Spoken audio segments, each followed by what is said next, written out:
All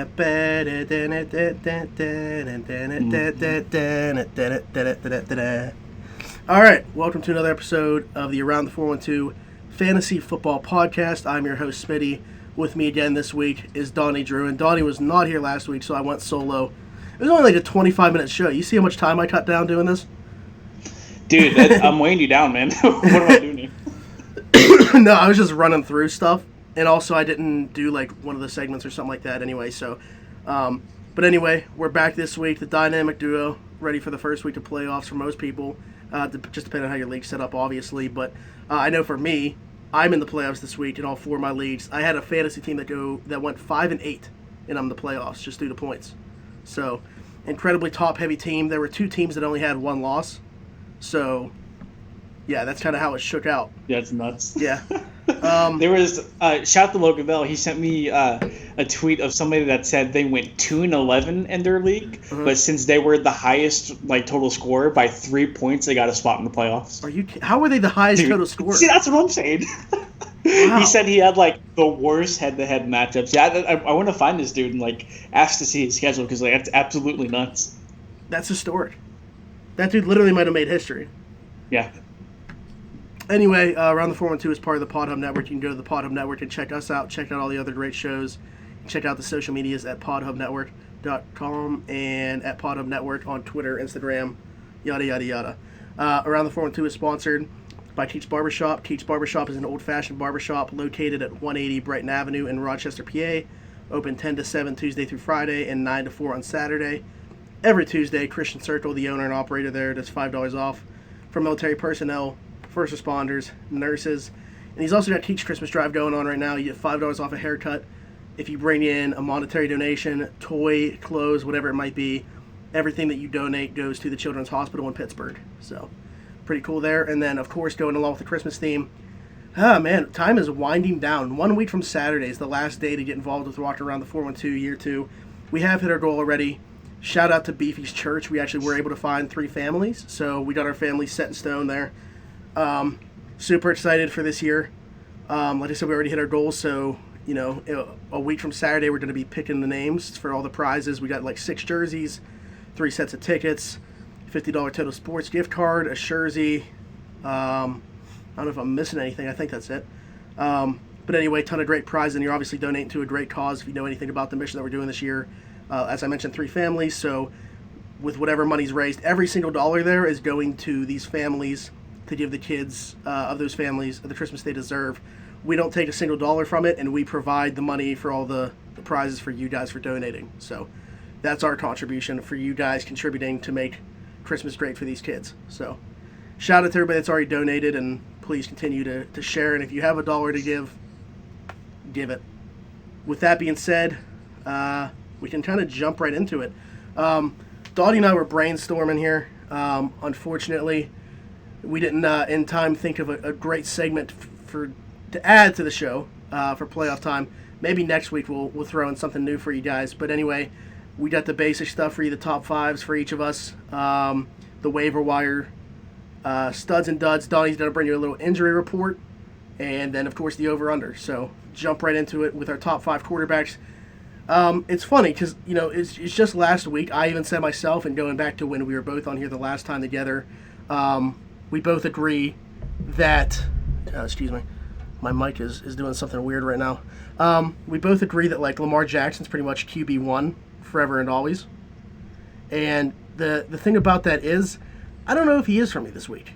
I don't know where you stand on that. Yeah, no, I completely agree. And as I was doing my top 5, I thought exactly that. I'm like, well, how am I going to sit here on the show and say that Lamar Jackson is your number one bona fide quarterback every week, and then have him listed where I do have him listed? But I think it's just a matter of matchups, especially in Lamar Jackson's case. He's going against one of the top defenses in the NFL right now in Buffalo. So I guess just give you my QB1. It's going to be Aaron Rodgers versus Washington. I mean, you look at the numbers that he's been putting up the last couple of weeks. It felt like we saw the old Aaron Rodgers last week throw up, 4 touchdowns, about 300 yards passing. I mean, absolutely, that's in the snow on the road. Mind you that. So, he gets to face a very pass-friendly Washington Redskins defense in what looks to be, if not a blowout, then a very non-competitive game. Yeah, and for me, as you mentioned, with Lamar Jackson going against Buffalo, Buffalo is a very good defense. I mean, I think people are starting to respect them as a football team, really in general. Sean McDermott's got to be one of the top coach of the year candidates himself. They were a very good defensive team last year. Last year it was really about Josh Allen and the offense not being able to provide enough wins for that team to be in the playoffs because the defense was there last year too. But they added Ed Oliver on the interior. Another year of Edmonds in the middle of that defense. And that secondary is one of the best in football, if not the best. The safety duo is incredible, which is funny because both of them were kind of thrown away by their previous organizations. But anyway, I do not have Lamar Jackson my QB1 either. I flirted with Aaron Rodgers there. I actually went with Pat Mahomes going against New England. And New England, they, from a fantasy perspective, they've been the best defense this year. You look at the soft schedule they had, though, for most of the year. And then you looked at the matchups against Baltimore, Houston, and now this game against KC. When they play a top-tier offense, it's not like they've really shut them down. So you go back to last week, Deshaun Watson throws for 234 yards, which isn't that great from that perspective, but he only threw 25 times. He was 18 to 25, 234 yards, and he threw 3 touchdowns against them. So, and then he had, obviously didn't really do anything on the ground, just 4 carries for -1 yard. So, but anyway, Pat Mahomes going against New England. New England's defense isn't as daunting as it once looked, I don't think, at the beginning of the season. They are attackable. Casey's offense is back to where we all thought it would be with a healthy Tyreek Hill, a healthy Pat Mahomes. I mean, it's kind of remarkable what he's done coming back from that knee injury. So, Pat Mahomes is my QB1, and to talk about Aaron Rodgers real quick, because he's your QB1, he's my QB2. So, as you mentioned, the matchup with Washington, it's mouth-watering. We've seen flashes of the old Aaron Rodgers at times this year. For the most part, it's been kind of with them also, kind of attacking more on the ground. With the defense that they have, the offense has more so been going to the ground to complement the defense that's really improved this year for Green Bay.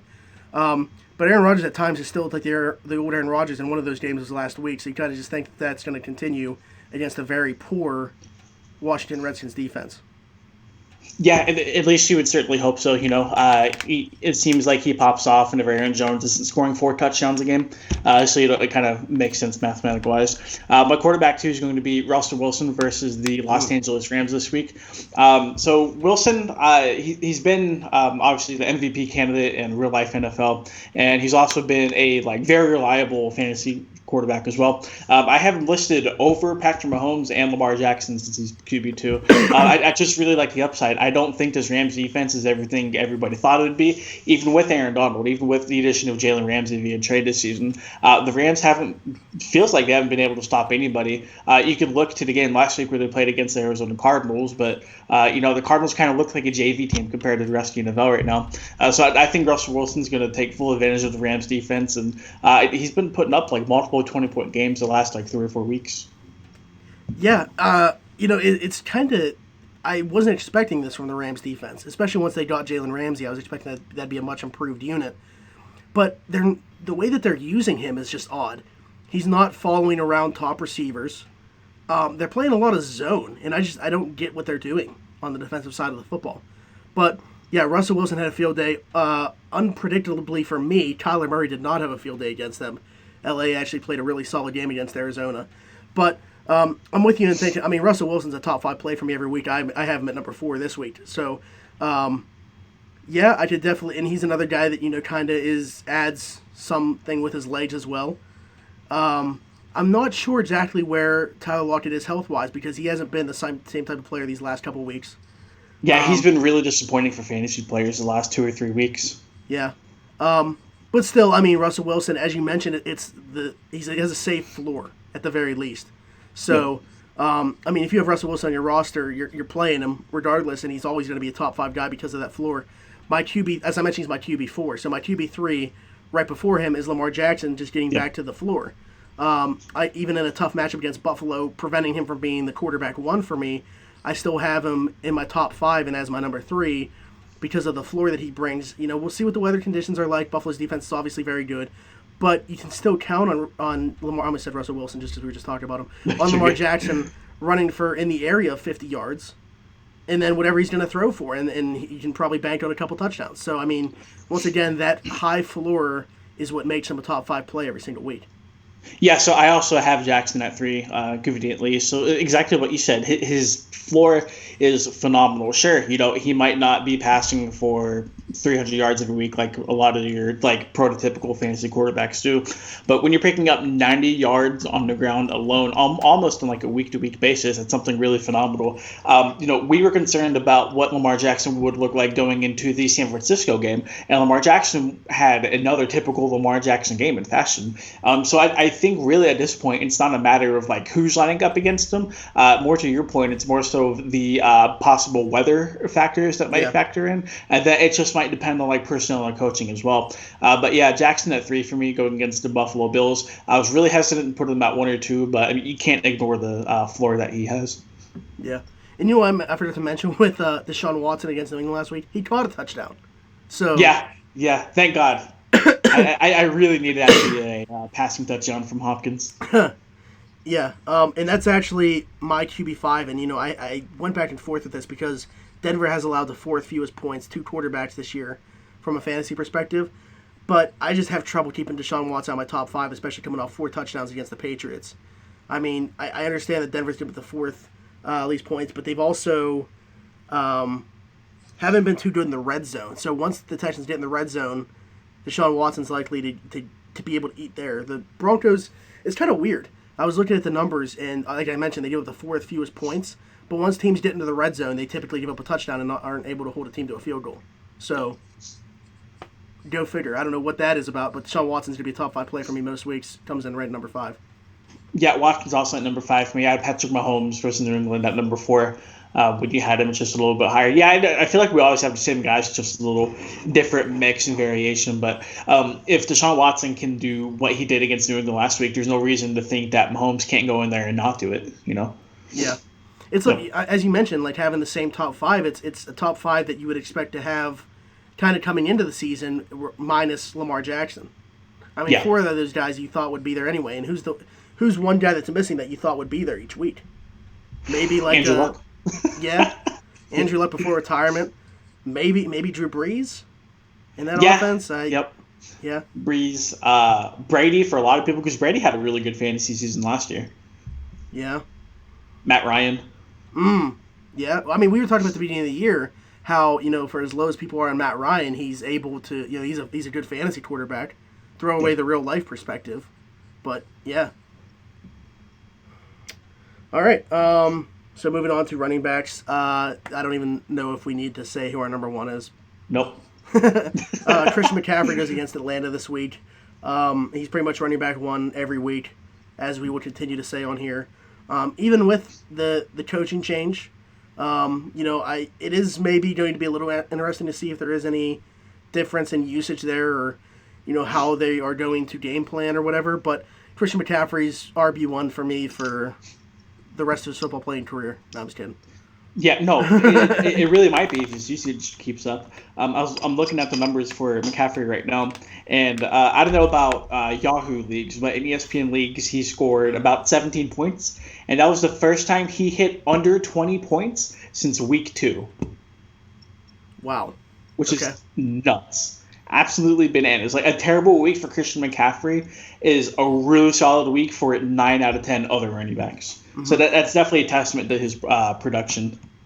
Well, and we're talking about, like, not even like the average back. His floor is higher than a lot of the guys that you'll put in your top 5 behind him. So my number 2 is actually going to be Nick Chubb this week against Cincinnati. The only reason that I don't have Dalvin Cook here is because he re-aggravated an injury. Seems like he's going to be fine in play, and that's a mouth-watering matchup against Detroit.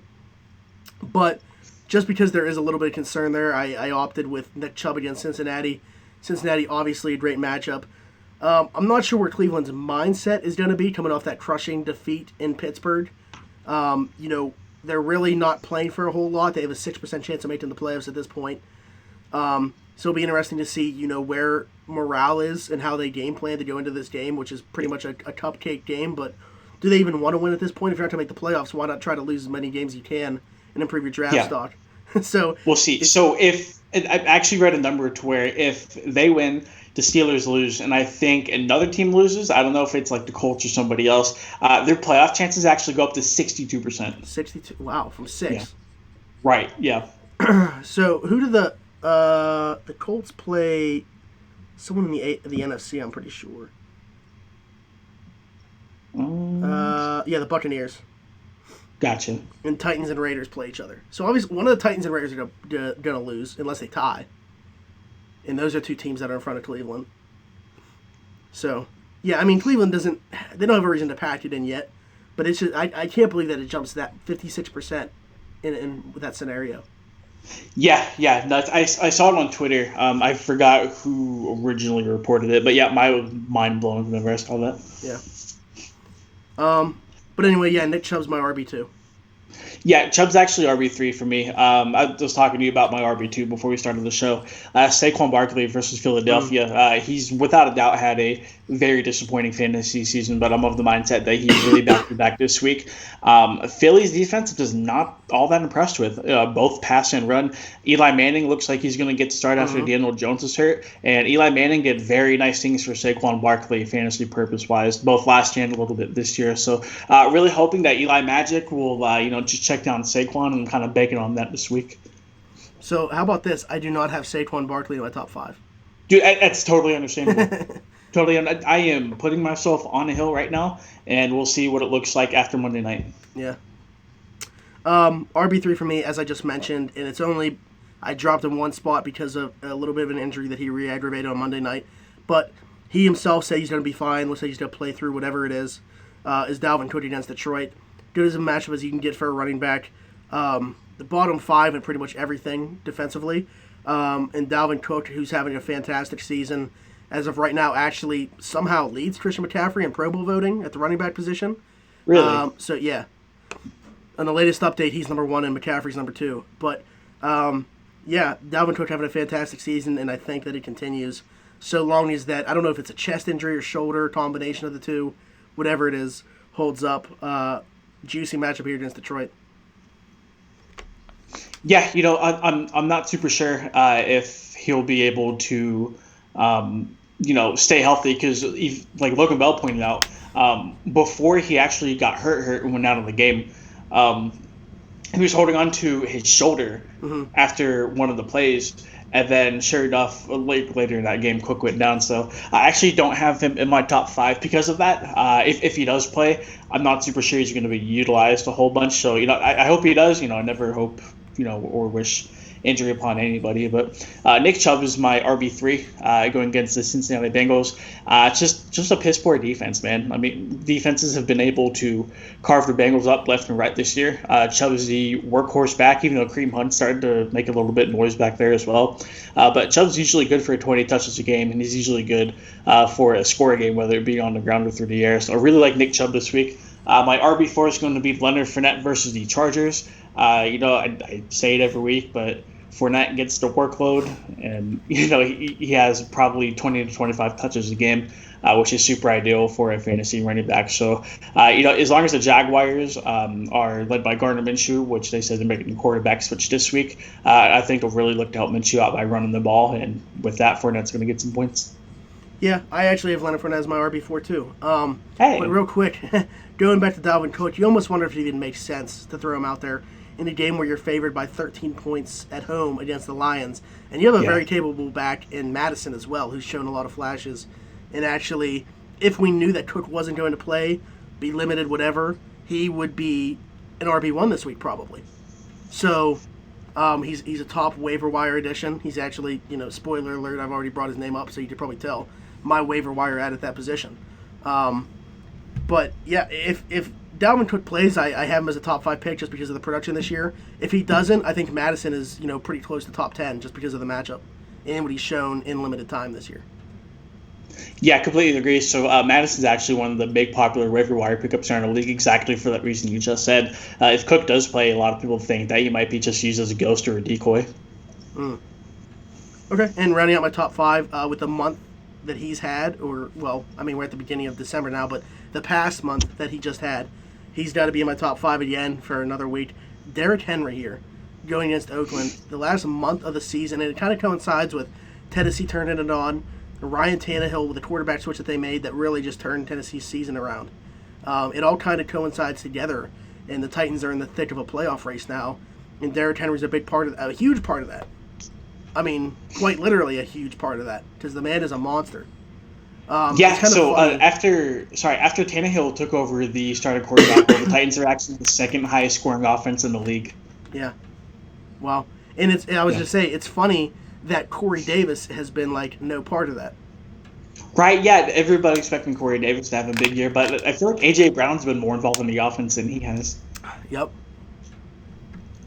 Ryan Tannehill, A.J. Brown, Derrick Henry leading the number 2 offense. Shut Madden off. Who's your number 5? So I had Zeke versus the Chicago Bears. I actually kind of forgot about Derrick Henry, so kind of looking back on it, I think I would swap Henry out for Zeke. I'm not sure if I just didn't like Henry's matchup initially, but I mean Zeke's been a top 10 running back this year. Although if you draft Zeke in the first round, you don't really expect anything outside of top 2 numbers, and Zeke hasn't necessarily been putting those numbers up this year for one reason or another. But I feel like Chicago's defense isn't the defense that we saw last year. I feel like they're really vulnerable despite most people being healthy within that front 7. So we'll see. We'll see in about an hour and 15 minutes. Yeah, I mean, from a passing standpoint, Chicago's given up like the 4th fewest points to receivers, and they're limiting quarterbacks as well. But yeah, on the ground, it just hasn't been the same defense. Okay.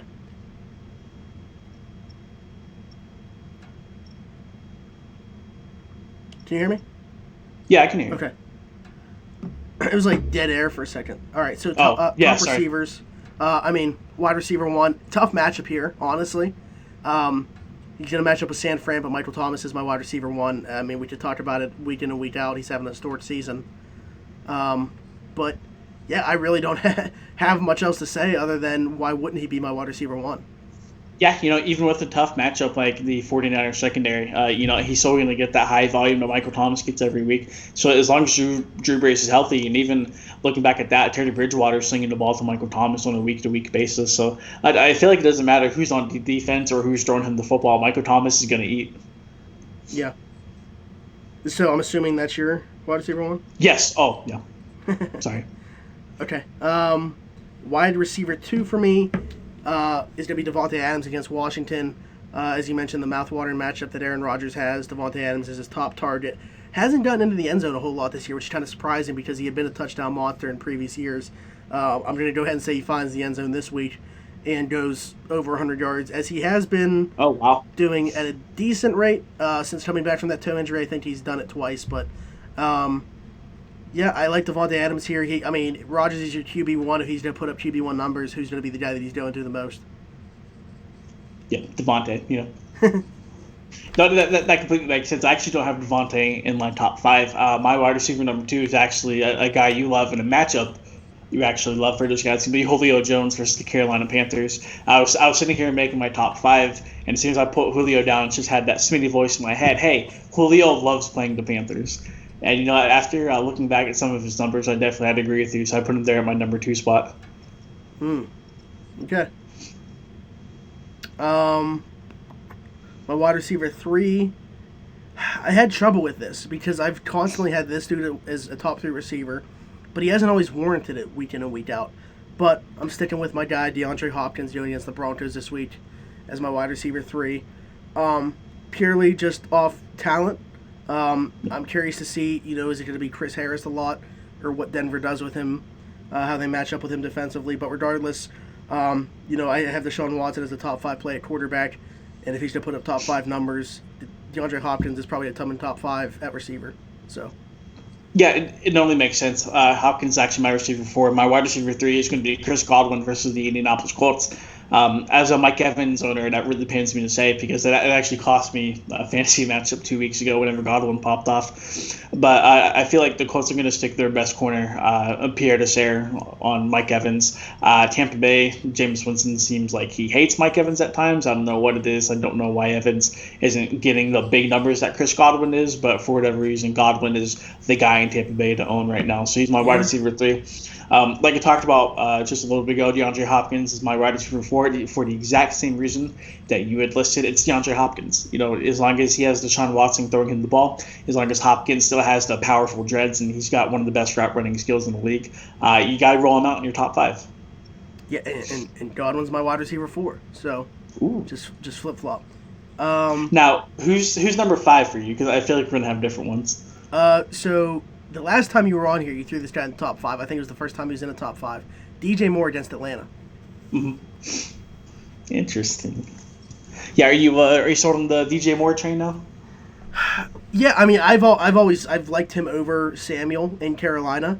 And when Cam Newton went down, I was kind of curious as to see what he would be able to do. But I mean, he's been pretty solid week in and week out. A pretty high floor guy. The ceiling's been kind of limited with Kyle Allen, but he's had a couple blow up games, including the week where you put him in the top 5. So.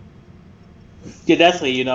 Taking shots in the dark definitely helps sometimes, doesn't it? So my wide receiver 5 is going to be Tyreek Hill versus the New England Patriots. And this is the guy that everybody's circling this week as the biggest question mark, and I definitely understand it. I totally get it.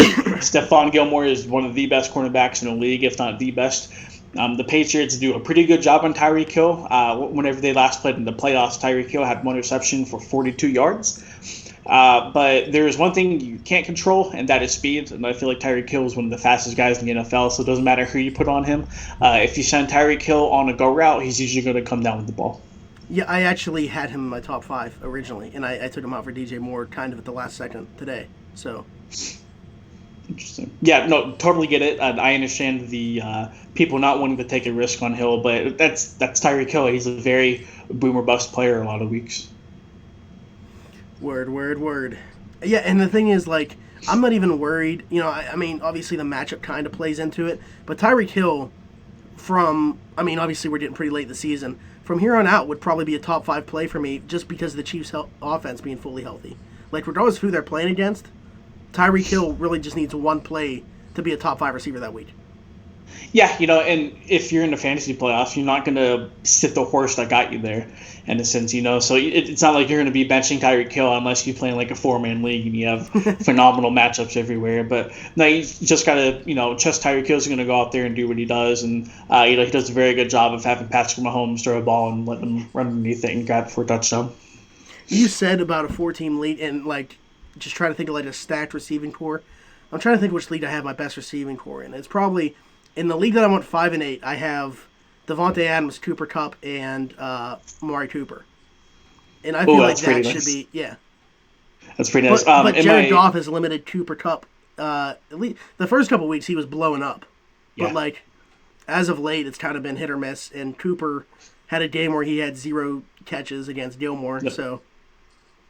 No, that was against Pittsburgh where he had 0 points. No. I'm talking about Cooper. Well, yeah, that happened with Kupp, but I was talking about Amari Cooper. Oh, sorry. You're completely right.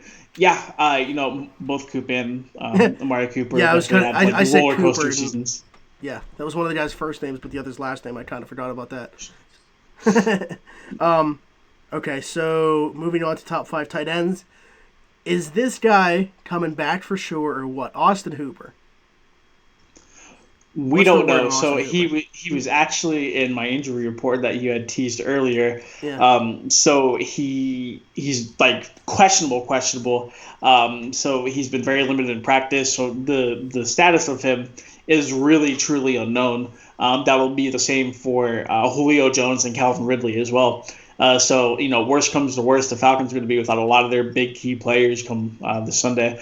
But yeah, I didn't see any practice report updates for the Falcons today whenever I was doing this. Now I'm trying to find updates on all these guys. But the last time we saw, the Hooper was very limited in practice. Yeah. Okay, so he practiced again on Thursday.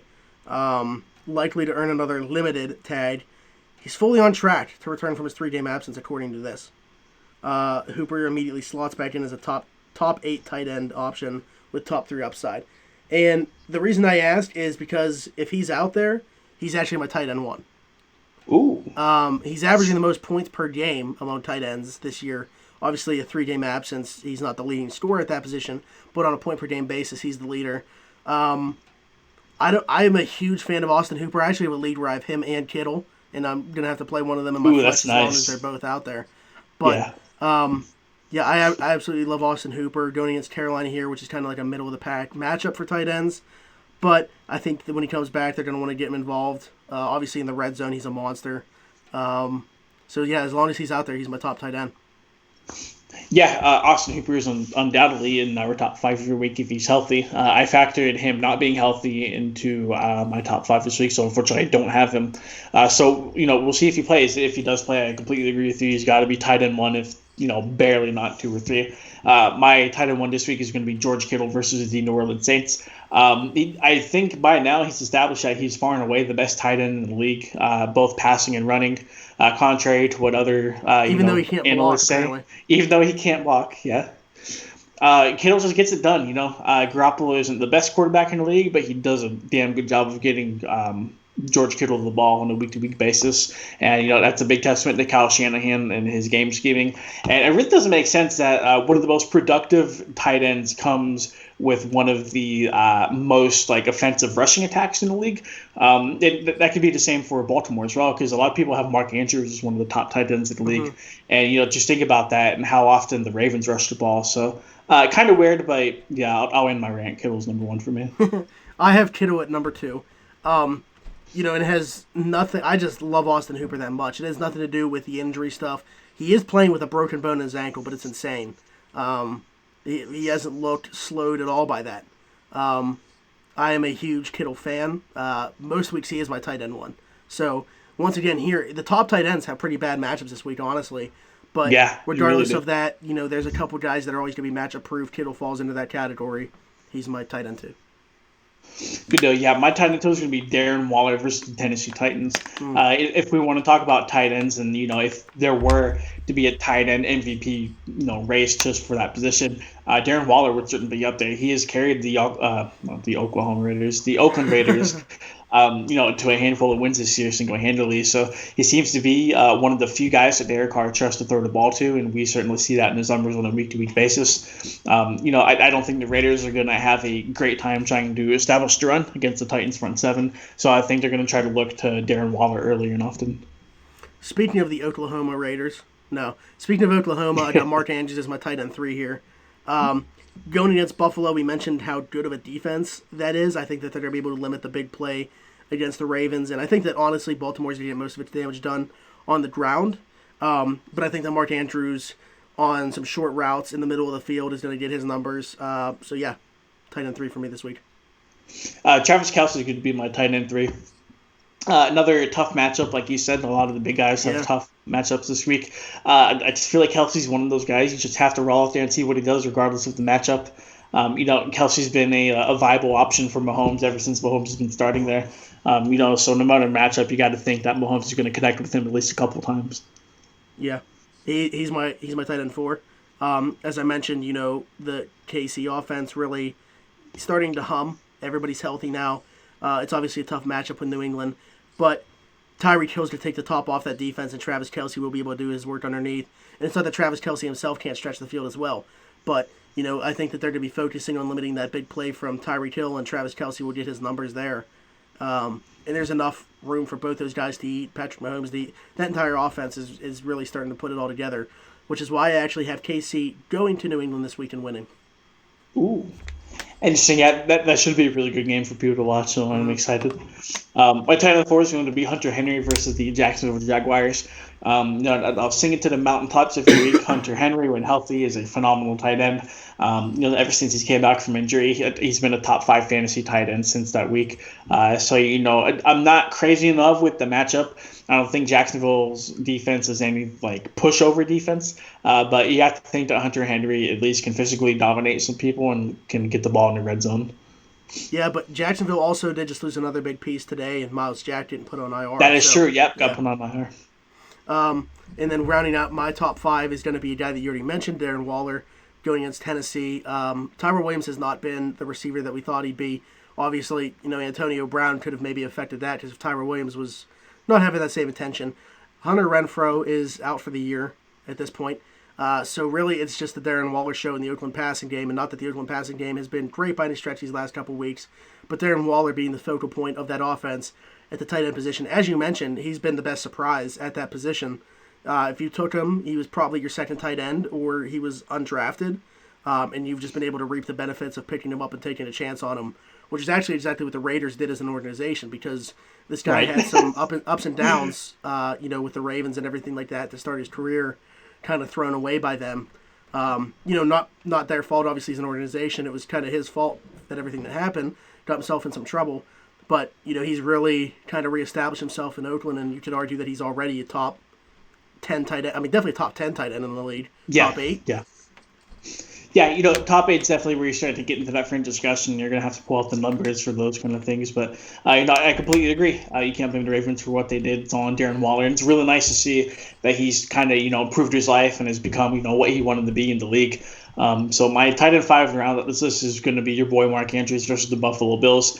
The Ravens love their tight ends. That's no secret. They have 3 of them. They use all 3 of them. But Mark Andrews is one of the more consistent tight ends in the league, even for as much as the Ravens run the ball. And yeah, as long as Mark Andrews is healthy, he's going to command the majority of targets, even on a team that features Marquise Brown. That'll take the top off the defense. So really testament to Lamar Jackson and Mark Andrews' connection there. Yeah, you mentioned the only difference that we have here is Hunter Henry and Austin Hooper. Yeah. And honestly, if I knew that Hooper wasn't playing, it's Henry that I would slot into the top 5 for me. So. Perfect. Yeah. Yeah, sounds good. All right, so let's talk about some waiver wire additions that people, at this point should have already made because these guys probably aren't out there anymore. But at the quarterback position, and you could be talking about for this week if you need to stream a guy or whatever, or if you're looking ahead at the rest of their matchups for your fantasy playoffs. So my guy here is Jacoby Brissett, and the issue that I have with my own guy that I picked is they've thrown the ball 25 or less times the last 3 weeks. But T.Y. Hilton looks like he's coming back. They're going against Tampa Bay here in what could low-key be a shootout. And I like the matchup here for Jacoby Brissett going against that secondary. Obviously, with T.Y. Hilton coming back, that improves that offense vastly. So, yeah, I mean, I looked at the guy, like I said, only owned in 38% of Yahoo leagues. So I don't know what the ESPN percentage is. Donnie's about to tell us, but okay, 51. Yep. 51%, yep. So that's your guy as well. Yeah, so that's exactly my guy as well. I feel like he's my pick every week just because he's always on the waiver wire. But I always like his matchups, and you pointed out that the last 2 weeks he hasn't been passing the ball very much. So that's because they've played tough defenses. And even with the tough 3-game stretch that he had, he still managed to score 16, 13, 14 points in back-to-back weeks. So if we're going to talk about a potential floor with Lamar Jackson, I mean we can scale that down and call it Jacoby Brissett. Brissett has a really nice matchup versus the Tampa Bay Buccaneers this week. Like he said, low-key shootout, TBH, so we'll see. But I'm expecting about 20 points from Brissett. And if you're picking a quarterback off the waiver wire and you get 20 points from him, but I think you got to take that as a W. Yeah, I think a lot of people missed out last week on not grabbing Ryan Tannehill because he was still not owned in a lot of weeks, or not a lot of leagues last week. But, you probably missed the chance on that Tannehill one. train. Yep. Yeah. I actually grabbed him in a league, so we're starting him this week for the first round of the playoffs. Ooh. At running back, as I mentioned earlier in the show, I got Alexander Madison here. Goes against Detroit this week, but I'm really not looking at this week so much as I am, is Dalvin Cook going to be healthy? This guy's owned in just 31% of the leagues. He's got to be one of the top handcuffs in the league, especially at this point now knowing that Dalvin Cook is dealing with some type of injury. A lot of people are speculating it's an AC sprain, which is the same thing that James Conner's dealt with, and we see what's going on with that as Pittsburgh Steelers fans. So, I don't know that it's the same severity or whatever. I'm not going to speculate on Dalvin Cook's injury there. I'm just saying that has been thrown out there. And Madison, like I mentioned, is one of the top handcuffs. Has a phenomenal matchup this week with Detroit. I honestly think that, as you mentioned, with if they throw Dalvin Cook out there as a decoy, Madison brings some standalone value in that matchup, even if Dalvin Cook is active. Yeah, and we touched on that earlier. It's really up in the air to see what Dalvin Cook looks like. I guess we'll have more information tomorrow whenever the next injury designation has to be put on players. So my waiver wire pickups is actually going to be Benny Snell, Pittsburgh Steelers running back, going up against. Yep, going against the Arizona Cardinals, owned in 29% of ESPN leagues. James Conner is out. He's been out for a couple weeks now. He's already confirmed that he's not playing this week against the Cardinals. Benny Snell has seen 21 and 16 carries each of his last two games. He scored 10 and 13 points respectively. Not heavily involved in the passing game, and that's kind of his downfall. Jalen Samuels is more accustomed to that role for Pittsburgh. But if you want to talk about someone being handed the keys to the car this weekend, it's Benny Snell.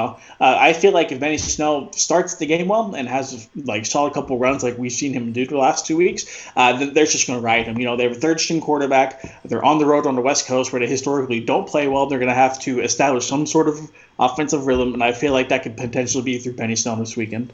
Yeah, I 100% agree with you. The first week kind of took us by surprise against Cincinnati when he was thrown out there as a starter because everyone just thought it was going to be Jalen Samuels, including a lot of fantasy owners, because at that point Benny Snell wasn't owned by anybody. He was owned in 3% of fantasy leagues just a couple weeks ago. So now you look at what's he owned by in ESPN? 29%. Okay, so it's still not even that high. We're talking about the number one running back for a team, as you mentioned, on their third quarterback. So where do you think the football is going to go? Their primary option is going to be to run the ball. It's the Pittsburgh Steelers. Like, what do you think they want to do with the football? They want to run the football, especially when you have that defense to complement it. That's just their style. Which I love. I love Benny Snell. I am surprised, honestly, that he's taken the leaps that he has already in season. I kind of thought what we've seen these last couple of weeks is like what we'd see year two, because that's typically when Steelers running backs show that progression. They'll drop like 10 to 15 pounds of weight and look like a completely new back in year two. But he's already shown some really good flashes, and he looks like a guy that you want to, like, he just gets stronger as the game goes on. Obviously doesn't shy away from physicality. That's kind of his style of football. That's Benny Snell football, and he can grind out the yardage at the end of the game. And yeah, as you mentioned, that's the guy to own, obviously, in the Steelers' backfield, and a guy that you want on a playoff roster, because James Conner's health is completely up in the air at this point. Yeah, no, I completely agree. You nailed the nail on the head with the hammer. He gets better as the game goes on. It's no coincidence that his best fantasy performances of the season is whenever he's hit over 20 carries. It's not a coincidence. It's just how Benny Snell plays. It's just the type of running back he is. So I completely agree. Yeah, and honestly, I really haven't looked at the matchup because I am not, Benny Snell wasn't my guy at this position. Where do the Cardinals rank against the run? Because I know they're very poor. Not super sure. So they give up 426 yards per game, which is like that is dead last in the league. And then they give up 29 points per game, which is second to last in the league. Give me 1 second. I'll look that up for you right now.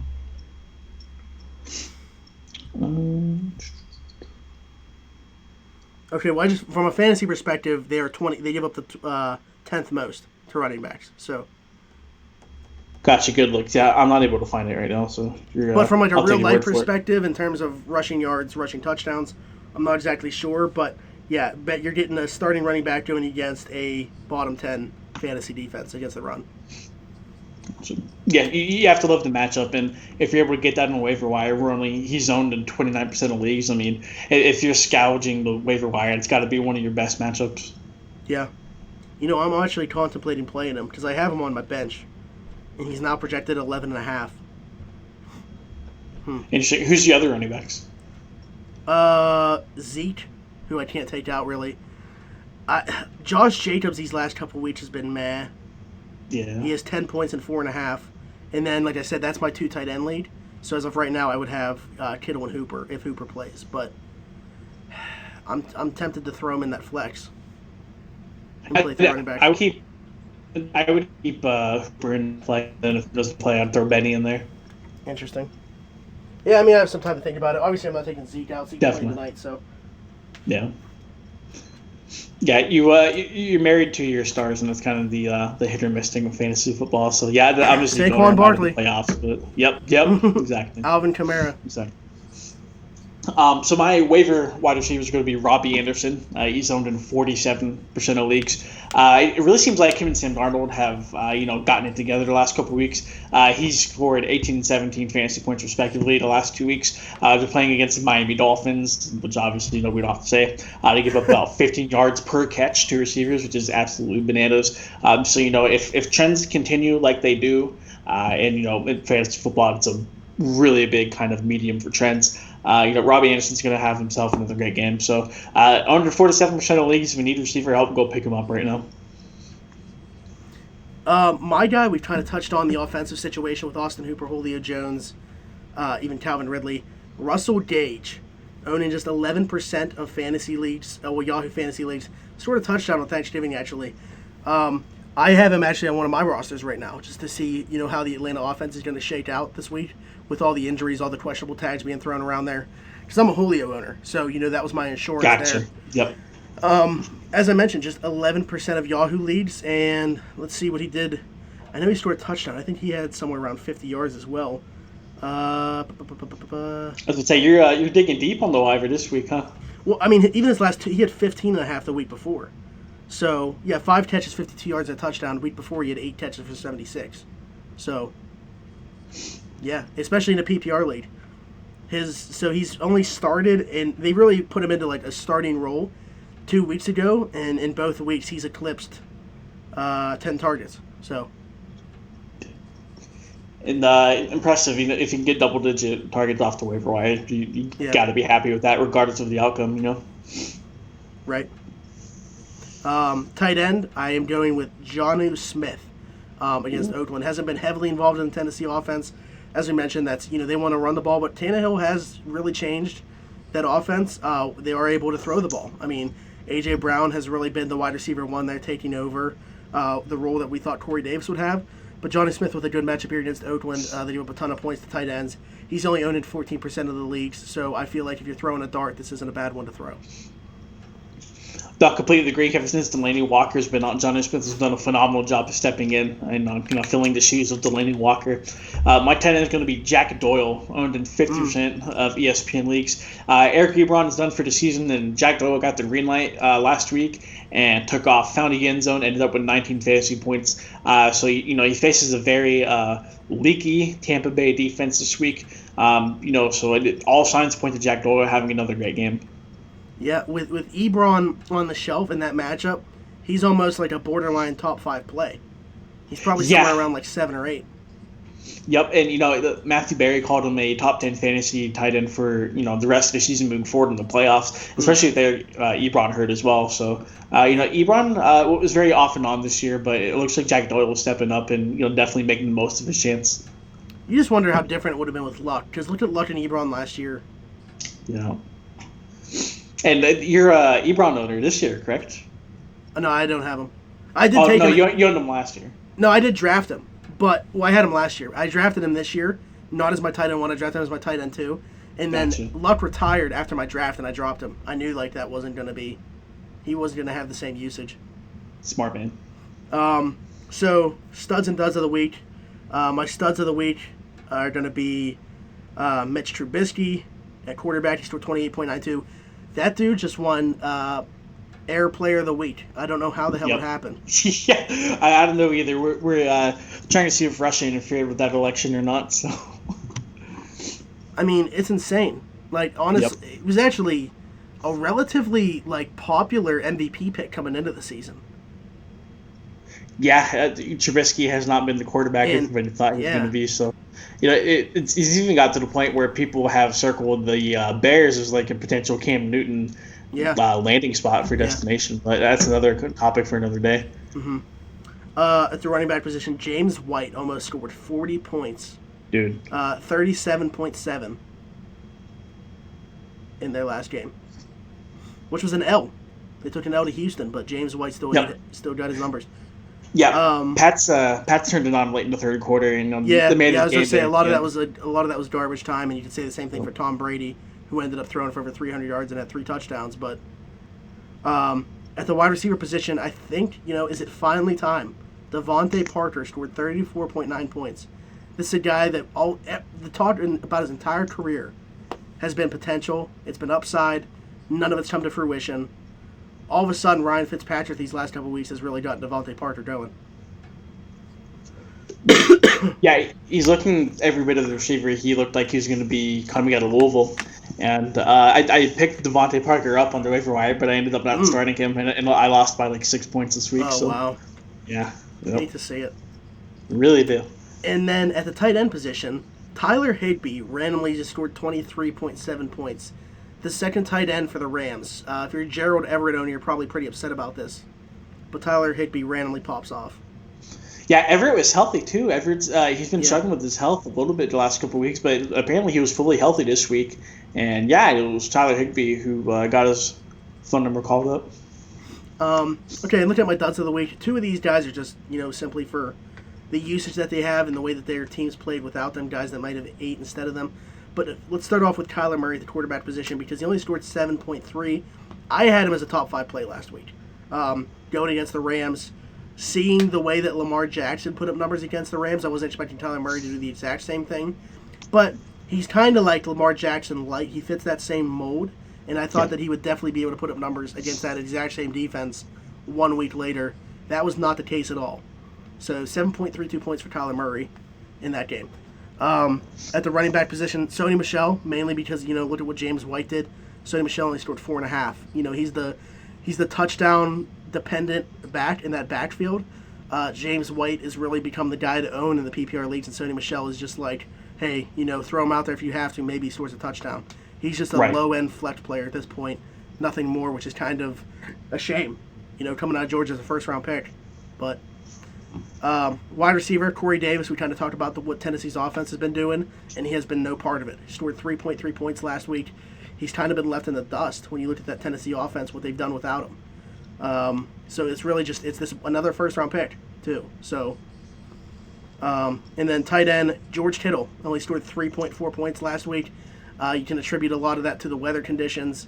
But obviously, if you have to play him. So, you're throwing him in there expecting, a floor of 10 points, and you get 3.4 points, and that could very well have costed you your fantasy matchup.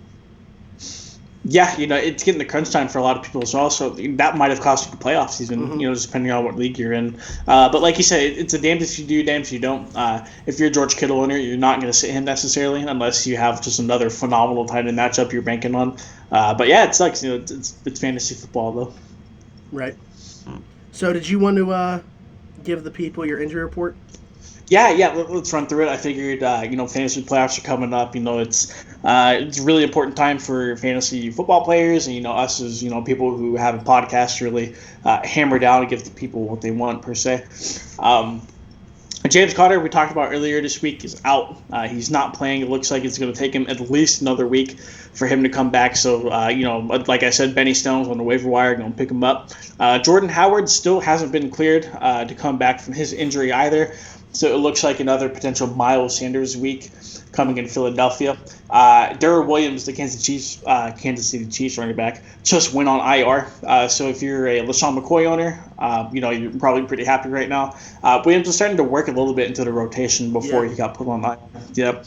Adam Vinatieri, for the leagues that still have kickers in them, doubtful this Sunday. They actually signed that one kid who played for San Francisco whenever Robert Gold was hurt. Chase McLaughlin, I think his name is, for like some one. Yep. They signed him either today or yesterday, so it looks like Vinatieri's not going to play. Baker Mayfield is questionable with his hand injury, his finger more so. But it looks like he said that he will play, so he'll be good to go. Yeah, his mom raised him not to be a wuss. Then Adam Schefter took that and ran with it on ESPN.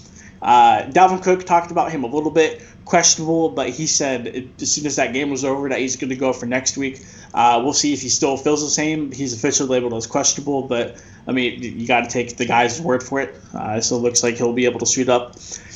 Derrick Henry listed as questionable on ESPN, but literally nothing is wrong. Just had practice off. I don't know why ESPN does that, and it's got to raise red flags for people everywhere. So Derrick Henry is actually going to be in the same boat as Julian Edelman, DJ Chark, Jarvis Landry, Odell, and George Kittle. They're all labeled as questionable on ESPN, but I double-checked the reports and everything for each and every single one of those guys, and they're all fine. They just took practice off. Landry and OBJ are truly questionable because they got burnt by Steven Nelson. They got roasted by Steven Nelson, so they are truly questionable because we don't know if they're going to be able to recover in time. Oh man, Julian Edelman. I think I mentioned him already. Julio Jones, and now we're starting to get into the actually questionable territory. Didn't play last week. He's still very limited in practice, according to reports. So he's a true questionable game time decision. I already pointed out. Same with Austin Hooper and Calvin Ridley. So you're really going to be wanting to pay attention the next couple of days. Just to see what those reports look like. Le'Veon Bell didn't practice today due to illness, because that's definitely something to monitor if he does magically get healthy before the weekend. He may have mono. We probably got it from Sam Darnold. We don't know. Yep, probably seen a ghost after that. And then the last guy on the injury report, Adam Thielen. He still hasn't practiced. Yeah. He didn't practice today. It doesn't look like he's going to play. It looks like he's going to miss a fourth consecutive game. Word to Juju.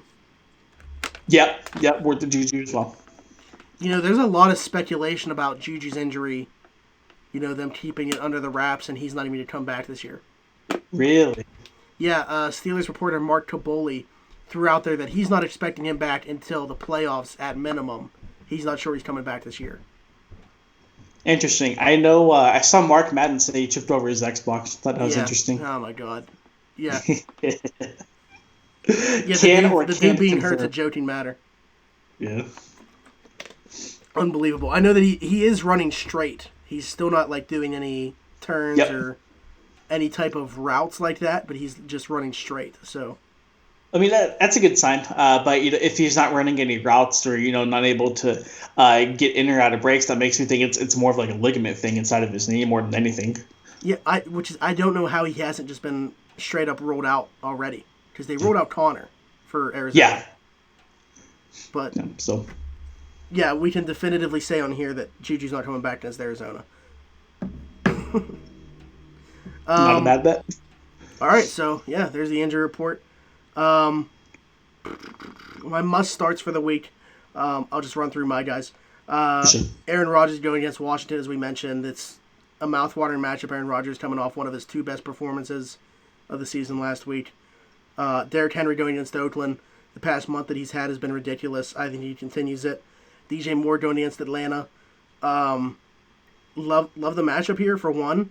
But also, I don't know. You've turned me into a bigger DJ Moore fan than I originally was. Good deal. Yeah, Curtis Samuel's good, but I feel like DJ Moore is a more talented receiver. Yeah, and that's not a bad thing for DJ Moore if Curtis Samuel, like you mentioned, he's talented in his own right. He can still help open things up. They help open things up for each other. Yep, absolutely. And then Darren Waller going against Tennessee to be my tight end. Perfect. Yeah. There's nobody left in Oakland to catch passes, so. Yeah, honestly. So my quarterback is going to be Aaron Rodgers versus Washington. Like you said, kind of a too good to be true matchup. If Rodgers continues like he has the last couple of weeks. My running back is going to be Leonard Fournette versus the Chargers. I'm just really a big fan of a workload, and I think Fournette gets that almost more than anybody, barring Christian McCaffrey. My wide receiver is going to be Julio Jones if he is able to suit up against the Carolina Panthers. If not, fire up Chris Godwin versus the Indianapolis Colts. And my tight end is going to be Hunter Henry versus the Jacksonville Jaguars. I love Hunter Henry. Puts up the numbers. Phillip Rivers is able to get him the ball, especially in the last couple of weeks. So if he can start adding touchdowns to his resume, then he'll be certainly a top 3 tight end next year. Now, I don't have the numbers on this either. Just curious if you do. What does Julio Jones average in his career against Carolina? I can look that up for you really quick. It's got to be something crazy because I know Julio had close to 150-yard game versus the Panthers either last year or the year before, right? Didn't he have a 300-yard game against them? Against Bradbury was pretty much covering him the whole game, and then I'm pretty sure 300-yard game in 2016. Yeah. Against the Carolina Panthers. Yep. Good God. Was it exactly 300? Yeah, 12 12 catches for 300 yards. My God. Exactly 300 yards. He broke his own record of 259 yards that he set 2 years before that. Against them? Sorry, against the Packers. His own, the franchise high, sorry. Okay. My goodness. Yeah, I mean, that's a good must start. You look at that matchup, and nobody eats against the Panthers like Julio Jones does, so. Yep, exactly, man. He's probably still hungry from Thanksgiving, He didn't play. Okay, here it is, actually. 13 games against Carolina. Jones has 71 receptions for 1,233 yards and 6 touchdowns. Wow. So, over the course, if he played the Panthers for an entire season, he would have, 1,600 yards? Yeah, close to 1,600 yards, like 7 or 8 touchdowns. Yeah. That's nuts. And you would think with the Panthers being in that division too, they would know Julio by now, so they'd be able to kind of draft a corner just to face him. Yeah. Okay, so over or under 5.5 catches for our boy James Washington on Sunday. Ooh, against a not great Arizona secondary. Juju is still out. 5 catches. Man, I'll say exactly 6. So I'll say over. Duck looked great, but I don't think the Steelers are going to go in there start slinging the ball around to everybody. I think Deontay Johnson will have a bit of a bounce back week as well. But yeah, I think if you told me that James Washington would get 6 catches, I wouldn't be surprised at all. Yeah, the reason I went with 6 is 5.5 is because 6 is his season high. He caught 6 balls for 90 yards against the Rams on November 10th. Other than that, he hasn't caught more than 4. So yeah, he's not a volume guy, and that's the crazy thing. Yeah. I don't know it's a product of Roethlisberger not being in the game, where even Mason Rudolph not even being in the game with Hodges starting.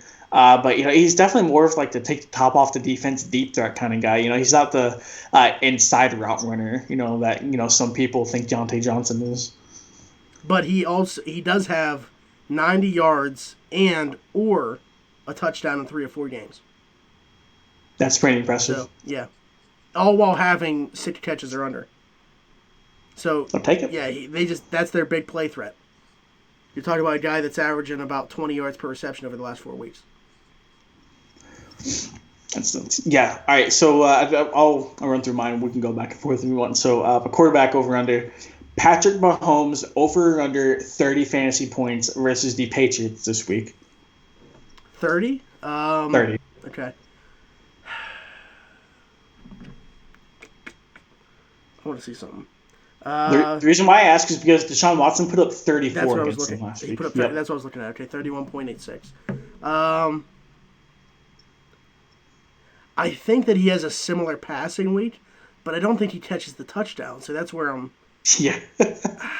I'm right there. I'll say over. I'm gonna say he gets 32. I mean, he's my QB1, so I don't think that every quarterback should score under 30. So I kind of have to go with the over there. Could happen. We'll see. Yeah. I thought that was a kind of a similar benchmark people can compare the two to. Yeah. Yeah, that's tough. I mean, I have him as QB1, like I said, so I don't think that every single quarterback would have to score under 30 if I'm going to say under. I'd kind of be going against myself there. Yeah. Okay, so quarterback-wise, I'll give you over or under 300 yards passing for Aaron Rodgers. Man, I don't think he's hit 300 a lot this year, but then again, like I said earlier, he is starting to turn it up a little bit. Washington's defense is terrible, so I'll hit the over. I'll say he goes over 300 this week. Okay, yeah, so Aaron Rodgers on the year has hit 300 yards 3 times. Sorry, I almost said twice. I missed that 305. He's thrown for over 300 yards. Against Philly, he threw for 422. Oakland, 429. KC, 305. Yeah, it's not very Aaron Rodgers-esque, and that might be a tribute to the Packers running the football a little bit more, them trying to be more of a balanced team, which obviously, it's working for them. They're 8-3? They're 9-3, something like that. Mm-hmm. But no, I mean, I believe that. Rodgers has been super consistent in the first half of the season, but like I said, he's starting to turn it up a little bit. So yeah, definitely 300 for him this week.